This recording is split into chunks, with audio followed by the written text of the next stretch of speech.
Olá, eu sou o Dr. Rafael Jorge Ruman, eu sou cirurgião dentista, especialista em cirurgia e traumatologia bucomaxilofacial, que é a especialidade que trata do rosto, da boca e das estruturas da face em geral. Estava na clínica, me liga minha irmã, que tinha uma youtuber, uma garota que fez um vídeo sobre cirurgia ortognática, que eu precisava muito assistir aquele vídeo. Entrei em contato com a internet, achei, localizei o vídeo, realmente o vídeo chamado Jojo Prazer a respeito de cirurgia ortognática. Ela foi submetida ao procedimento de cirurgia ortognática em 2009 e agora, 2015, ela está contando como foi todo o processo que ela passou, desde o preparo do aparelho até a execução da cirurgia e o pós-operatório. E está espalhando para todas as pessoas que estão assistindo a sua experiência e recomendando essa cirurgia. Durante o vídeo, ela sugere que nós, os especialistas, para desconsiderar qualquer erro que ela possa ter falado durante a gravação do seu vídeo. E eu achei interessante estar gravando para a população leiga, não para os especialistas, o que é a cirurgia ortognática, e não apenas a parte técnica. Agora é minha vez de pedir desculpas aos meus colegas, aos profissionais. Em momento algum, eu vou evitar estar falando termos técnicos, eu vou estar falando os termos que os pacientes entendem. Vou tentar aproximar a linguagem da cirurgia ortognática ao entendimento da população em geral, para que todas as dúvidas que sempre surgem a respeito da cirurgia, eu possa estar auxiliando e estar fazendo elas desaparecer como um passe de mágica. Bom, inicialmente, aonde é indicada a cirurgia ortognática? Para pacientes que têm a mandíbula muito para frente, a mandíbula muito para trás, tem a alteração dos dentes com a mordida torta, a mordida errada. Como é que funciona o processo?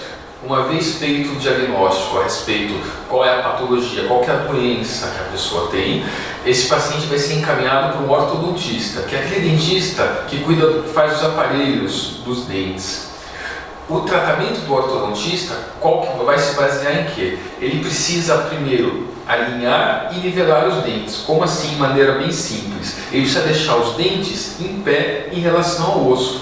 Deixando os dentes em pé em relação ao osso, se o paciente tem o queixo muito para frente, a mordida vai ficar mais exposta, mais cruzada do que ela já está. Mas o dente estando estável em relação ao osso, com isso, o cirurgião pode fazer a correção dos ossos que estão na posição errada, na posição incorreta. Esse processo ele demora mais ou menos de 1 a 2 anos, porque os dentes não podem ser movimentados de maneira rápida, de maneira agressiva. O movimento tem que ser devagar e constante, para que o osso possa ser absorvido de um lado que você está movimentando e o dente vai caminhando, seguindo as forças que estão sendo aplicadas pelo aparelho que está colado, que é o bracket, e o fio, que é o araminho que está ligando todos os dentes. É um período meio chato, é um período desagradável, mas é um período que todas as pessoas que vão ser submetidas à cirurgia ortognática precisam passar. Quanto melhor o seu ortodontista, mais rápido ele vai conseguir fazer esse tipo de trabalho. Não são todos os ortodontistas que fazem esse tipo de procedimento, esse tipo de tratamento.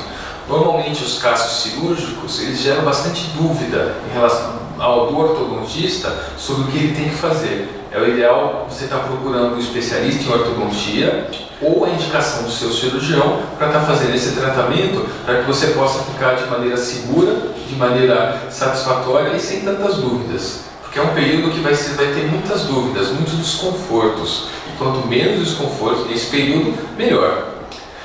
Após passado esses 2 anos do preparo ortodôntico, aí vai entrar na parte do cirurgião.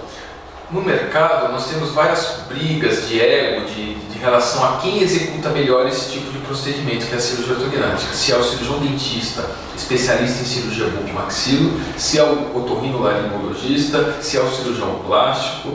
Eu definitivamente não vou entrar nesse mérito. Eu vou passar a minha experiência como cirurgião dentista, o que eu faço no meu dia a dia, todos os dias, que está gerando tanta satisfação, tanto nos meus pacientes, quanto nas famílias, com os resultados que eu consigo obter através da técnica cirúrgica. Em relação a todos os pacientes que vão ser submetidos à cirurgia, nós solicitamos uma série de exames de laboratório para estar avaliando como que está a condição do corpo, a condição sistêmica. como estão os rins, como está o pulmão, como está o coração. Esses são exames que vão estar uma prevenção. Caldo de galinha e cautela nunca matou ninguém. Então a gente sempre avalia o paciente como um todo para estar avaliando se ele tem alguma contraindicação clínica, ou seja, do seu corpo, que pode estar prejudicando ou complicando o procedimento cirúrgico. São exames simples, que são realizados em qualquer laboratório hoje em dia.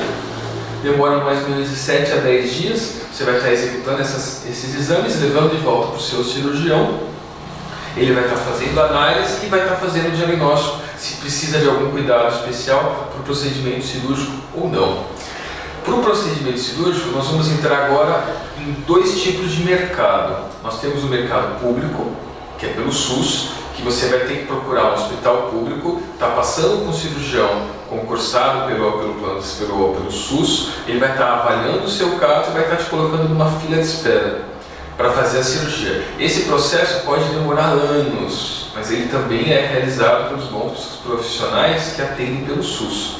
A outra opção seria a via privada, seria ou a via particular, que é onde o paciente paga a internação, o anestesista, o hospital e os materiais especiais que vão ser utilizados para o procedimento, ou via plano de saúde, que o plano de saúde ele vai dar cobertura a grande parte dos gastos que você vai ter durante esse procedimento cirúrgico. A cirurgia ortognática é uma cirurgia bastante cara, porque envolve muitos profissionais que vão estar agindo durante o procedimento.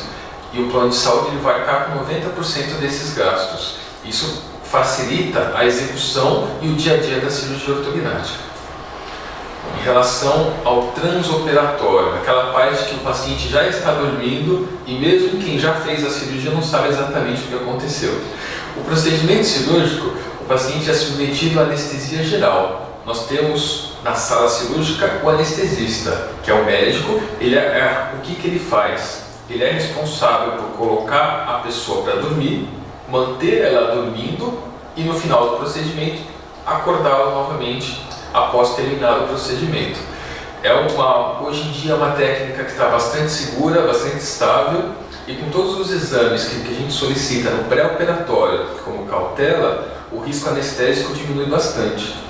E normalmente o paciente que vai ser operado de cirurgia ortognática, a grande maioria são pacientes jovens, de 18 a 30 anos, tirando algumas exceções.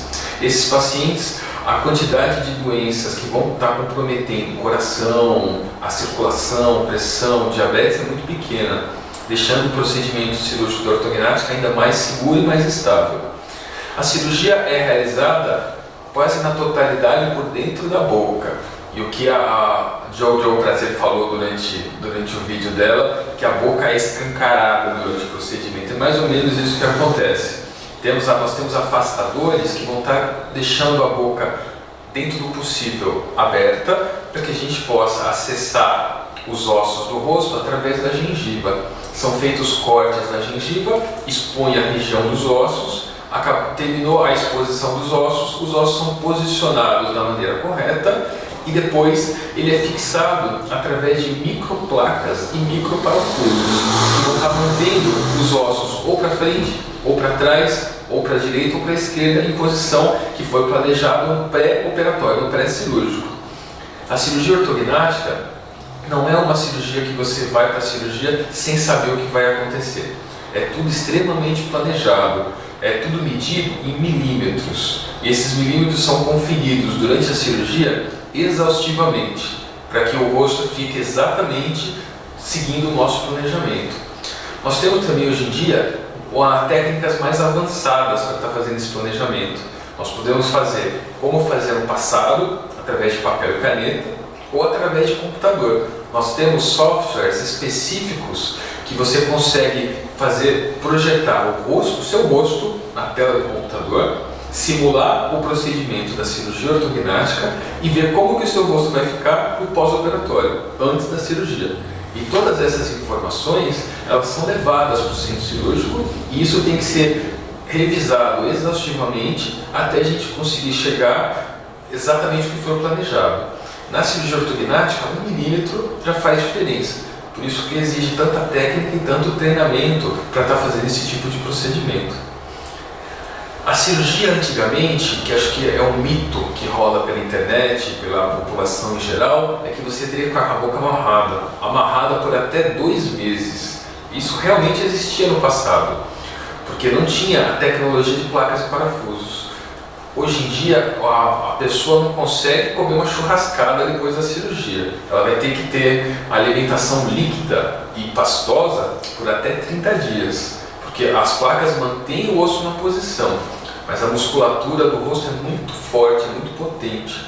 E se você começar a mastigar achando que você já está bem, pode ter os pontos que é a sutura, elas podem abrir e pode gerar algum tipo de infecção. Isso não é interessante nem para o cirurgião e muito menos para o paciente que vai estar sofrendo esse tipo de problema.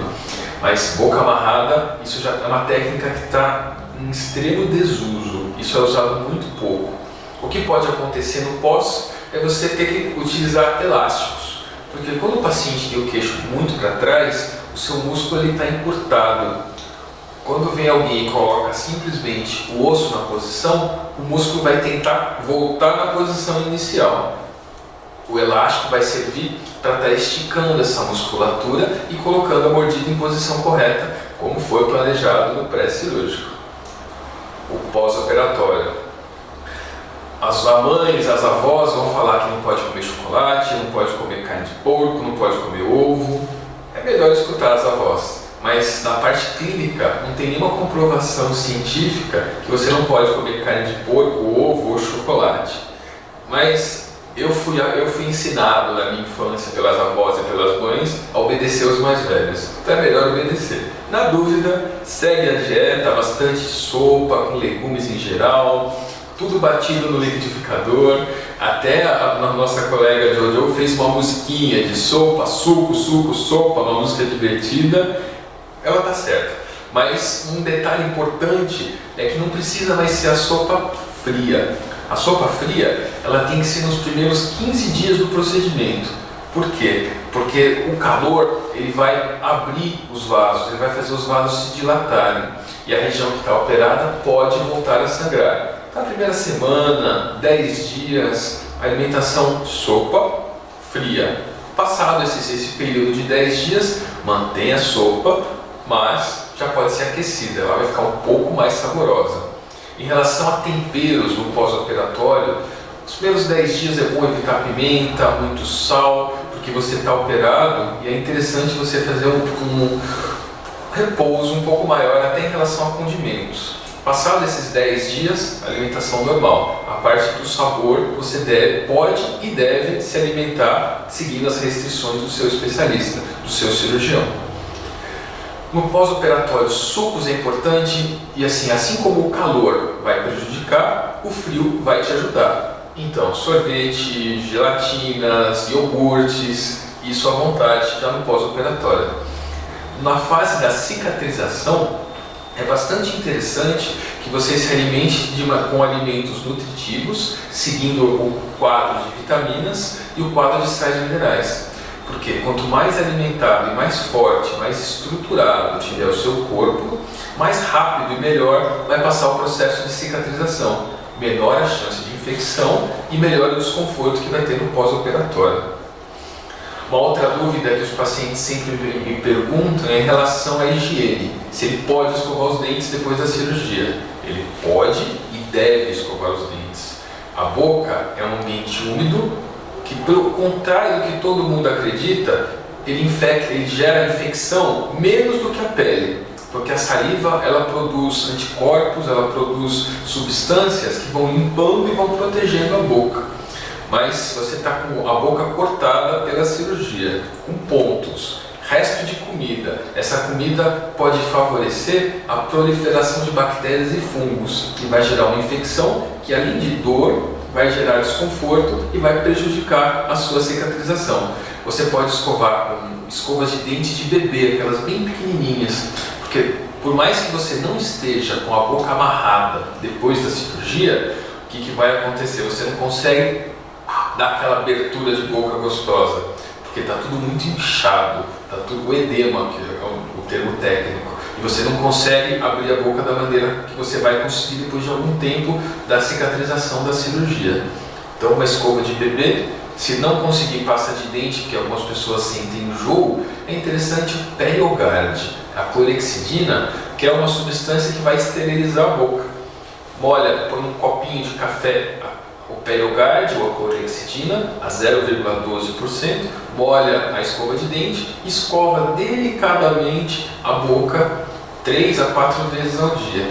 No pós-cirúrgico não tem muita coisa que você vai poder fazer. Não pode jogar futebol, não pode sair ao sol, porque o sol vai prejudicar a parte do inchaço, pode marcar a sua pele. Você não pode trabalhar, aproveita para escovar o dente.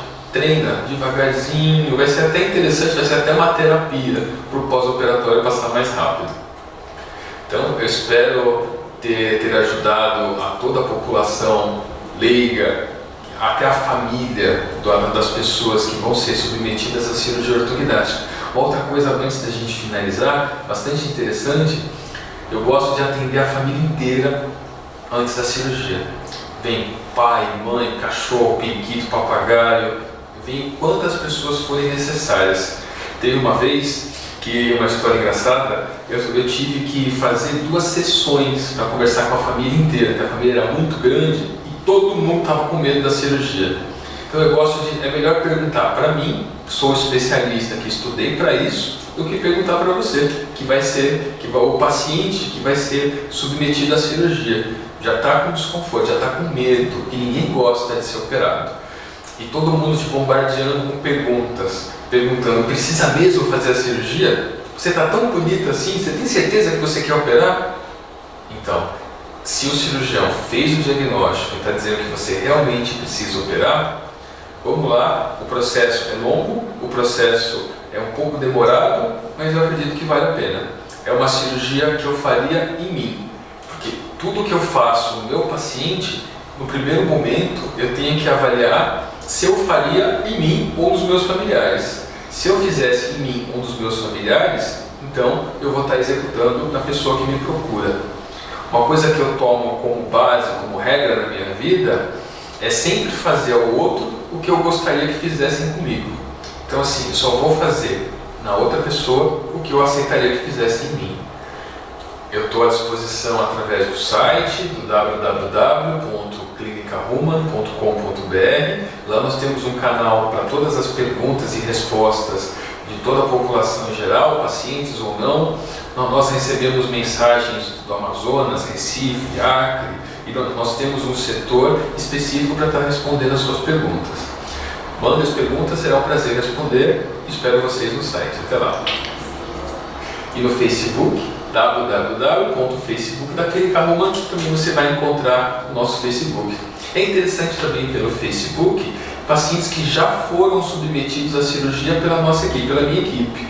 Isso é interessante para estar conversando com eles, para saber como que foi o tratamento, que durante ou antes da cirurgia, durante, depois, quais foram as dúvidas que elas tiveram, e assim você pode ir para a cirurgia mais tranquila. Pode falar algo, Clara. Agradece a Jojo. Eu queria agradecer a Jojo Prazer novamente por estar divulgando a minha especialidade, a cirurgia ortognática, e estar gerando questionamentos, gerando dúvidas a respeito do que é a cirurgia ortognática e estar me dando a oportunidade de estar falando com o seu público através do YouTube, através dessas mensagens. Obrigado e até a próxima.